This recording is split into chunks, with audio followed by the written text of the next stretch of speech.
ఇంత టేస్టీగా గుత్తి వంకాయ మీరు ఎప్పుడైనా తిన్నారా? ఇది ఒక్కసారి కానీ ట్రై చేస్తే ప్రతిసారి ఇలాగే చేస్తారు.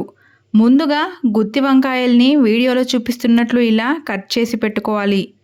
ఇప్పుడు హాఫ్ కప్ వేయించి పొట్టు తీసిన పల్లీలలో అరకప్పు కొబ్బరి పొడి, పావు స్పూన్ పసుపు, 1.5 స్పూన్ ఉప్పు, 7-8 లవంగాలు, చిన్న దాల్చిన చెక్క ముక్క, 2 స్పూన్స్ జీలకర్ర, 3 స్పూన్స్ కారం వేసి 4-5 వెల్లుల్లి రెబ్బలు వేయాలి.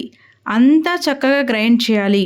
ఇప్పుడు స్టవ్ మీద కడాయి పెట్టి ఆయిల్ వేసి వేడెక్కాక ఒక వంకాయని తీసుకొని మనం గ్రైండ్ చేసుకున్న పౌడర్ని లోపలికి ఇలా పెట్టి ఆయిల్లో వేయాలి. అన్నీ ఇలానే పౌడర్ పెట్టాక ఆయిల్లో వేసుకొని మూత పెట్టేయాలి.